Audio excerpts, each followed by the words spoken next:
What's poppin', y'all? DJ Vlad has been fed up lately. Independently building up one of the biggest, if not the biggest, hip hop interviewing platform, he's been painted with labels such as being the police, working with the police, a culture vulture, and many others.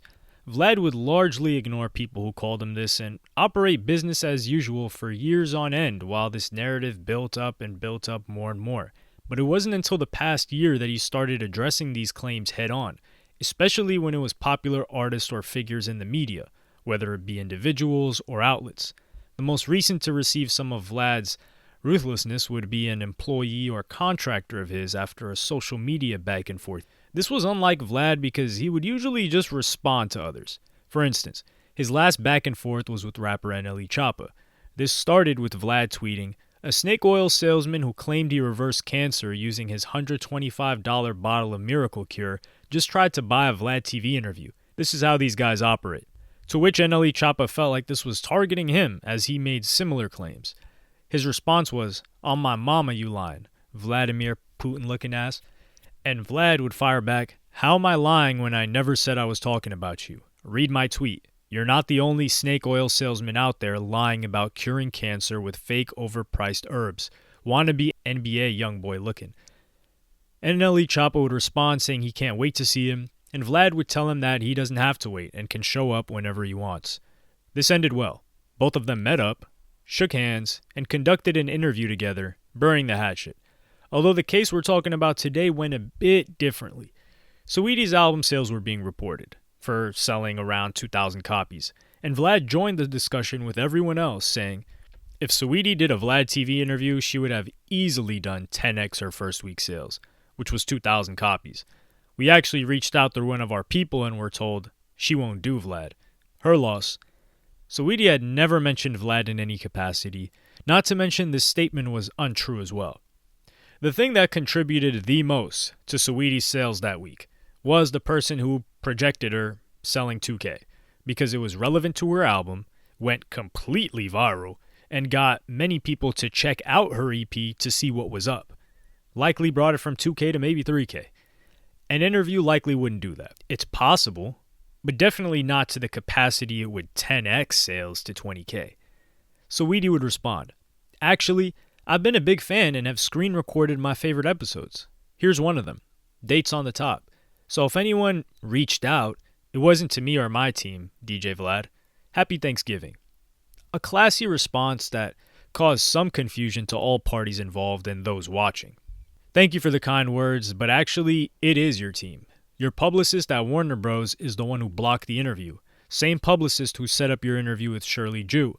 This is what happens when you have bad people in your corner making decisions on your behalf. With the attached text saying, "Her publicist doesn't like Vlad. She told me she wouldn't ever have her artist do it. I'm sorry." And for everyone who's asking, the publicist I'm speaking about who blocked interview requests behind Saweetie's back is Warner Music's Senior Vice President of Publicity, Aisha White. Her Twitter is @AishaWhite. There's quite a bit to unpack here. Shirley Jew is an individual who conducts interviews on Vlad's platform. A lot of the time she'll get the interviews on her own, but she is contracted by Vlad, so she works for him. When he put this text out, her name was not only in the tweet, but in the text exchange. So now she gets dragged into this. The only reason she knows that Saweetie won't do Vlad is because the Warner publicist likely told her that, who she presumably has a good relationship with since she got the first Saweetie interview. And the person doesn't like Vlad for whatever reason. Why she won't have her artist do his interviews. But now, she's getting exposed and called out by Vlad for information she gave to her friend, Shirley. Tight spot to be in for Shirley. And she began throwing subs on Twitter at Vlad. Grown-ass men acting immature is wild. Retweeting 2 tweets that said, "Anyone in the media who gets on social to complain about not getting an interview, trash an artist or celeb for not granting them one, is as unserious and unprofessional as they come." TLDR recap. A man got in his feelings about not getting an interview with a woman, so he threw another woman under the bus to whine about another woman not wanting to work with him. A whole clown emoji. This is an employee or someone that works with you publicly trashing you. Her frustration is understandable. She was aired out and collateral damage, a casualty of war, by Vlad. But attacking him publicly isn't going to make that any better since he is your boss. Or he was your boss. Shirley Jew will no longer be doing interviews on Vlad TV. I apologize to all the Vlad TV viewers for the interviews she's ruined over the past year. This was somewhat true. The Vlad audience never liked her. If you saw the comment section of any interview she ever conducted, it was filled with at least 90% or more hate, saying she sucked at interviewing. Anytime they heard her voice at the start of an interview, they would click off. It was ruining the channel, and they were begging Vlad to start conducting interviews again. Yet, he kept her all this time, until now. The problem that this uncovered is that there are publicists out there who aren't even thinking of what's in the best interest of their artist potentially. Sure, let's be charitable and say maybe Saweetie's brand wouldn't go great with a Vlad interview after having done a commercial with McDonald's. But Shirley said that this publicist wouldn't have any Warner artist do an interview with Vlad because she doesn't like him. There are tons of rappers and artists on Warner. Guaranteed some of them would not only like, but also benefit from a Vlad TV interview. But they're not even going to be notified of the opportunity because a higher up has personal issues with the man. This is harmful because she's going behind Saweetie's back too. Saweetie didn't even have the opportunity to say yes or no to the interview. And who knows how many people are being blocked on Vlad because of this individual. For instance, if the interview was presented before Saweetie by the publicist and Saweetie said yes, the publicist could then give a legitimate reason for why her brand may not go well with the Vlad interview and move from there instead of just taking the decision completely into her own hands. And the issue with this is the publicist is an employee. She gets paid a salary based on the money that the music of the people she represents are making, Saweetie being one of them. And not even putting it across their desk that Vlad is an interview platform that has reached out, give them an opportunity to say yes or no, is doing them a disservice. These industry people on Twitter tried to turn it into a man versus woman thing, but even Baller Alert, a woman-owned platform, spoke out and said, "We always loved and supported Saweetie as she did with us early in her career. We had the same experience in recent years with that particular publicist passing on Baller Alert, but we will always wish her the best." Vlad would walk things back and offer an apology to Saweetie. "Oh, and Saweetie, I apologize for my comment about your mixtape sales. The way you responded to me showed class and professionalism. I'm honored that you're a fan of Vlad TV. Being from the Bay Area, I love when Bay artists win and consistently go out of my way to interview them." The most important thing Vlad did here, while likely unintentional, was reveal that an executive publicist at one of the 3 biggest record companies was blocking the artists on the roster and not informing them for Vlad interviews and potentially Baller Alert as well. 2 massive independent platforms in the genre.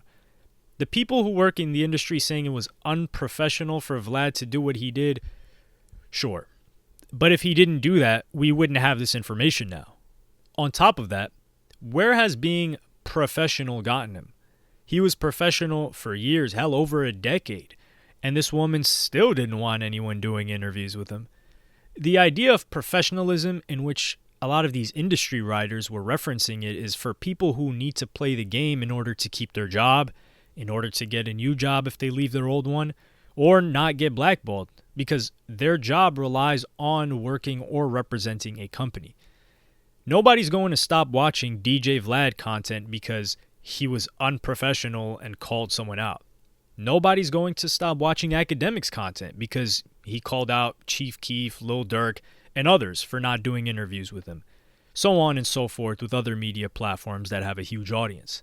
So really, the only way that this type of outcasting and blackballing can stop is by being at the very least slightly unprofessional, to get to the truth. Vlad has never been able to get interviews with mainstream artists, but has managed to either get artists' first interviews before they become mainstream or create interview niches that are so interesting it cultivated an audience that weren't there just for the people being interviewed, because these people weren't necessarily massively famous, but the dynamic and the topics the people were being interviewed on. At a point in time, DJ Vlad was interviewing tons of adult actresses, which he would later phase out, but it generated a lot of views and attention because not many outlets were interviewing them, and there was a demand for that. Then he would expand and interview people close to famous rappers in the past, whether it be Tupac and interviewing everyone around his death, Jay-Z, Biggie. Because he couldn't get interviews with those in the closest current circle, he would dig deeper.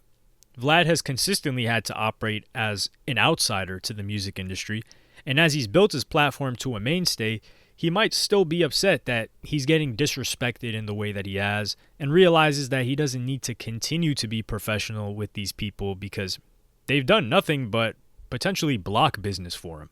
Many of these platforms gave these artists their first interview, first coverage, exposed them to their audience, who would become fans, and then later on, when these artists have the opportunity to return the favor with an interview or appearance, they choose not to. Same thing with a lot of artists and managers. A manager brings them along, brings them to different labels, gives them a lot of opportunity. They blow up and they ditch the manager. And that can be understandable. But what isn't is when people are holding personal grudges against platforms and not notifying the artist that there's a potential interview on the table. While I personally think it's wrong, and I wouldn't down an artist publicly whose album sold awfully for not doing an interview with me, something needs to change for the current establishment to start recognizing the influence newer media outlets have and working with them in some capacity instead of ostracizing them from opportunities that radio stations get when their interviews are nearly a dead form of promotion now. It's just quid pro quo. Give us a radio interview, that'll do almost no views, and we'll spin this song on the radio because it's still a valuable resource in the music industry.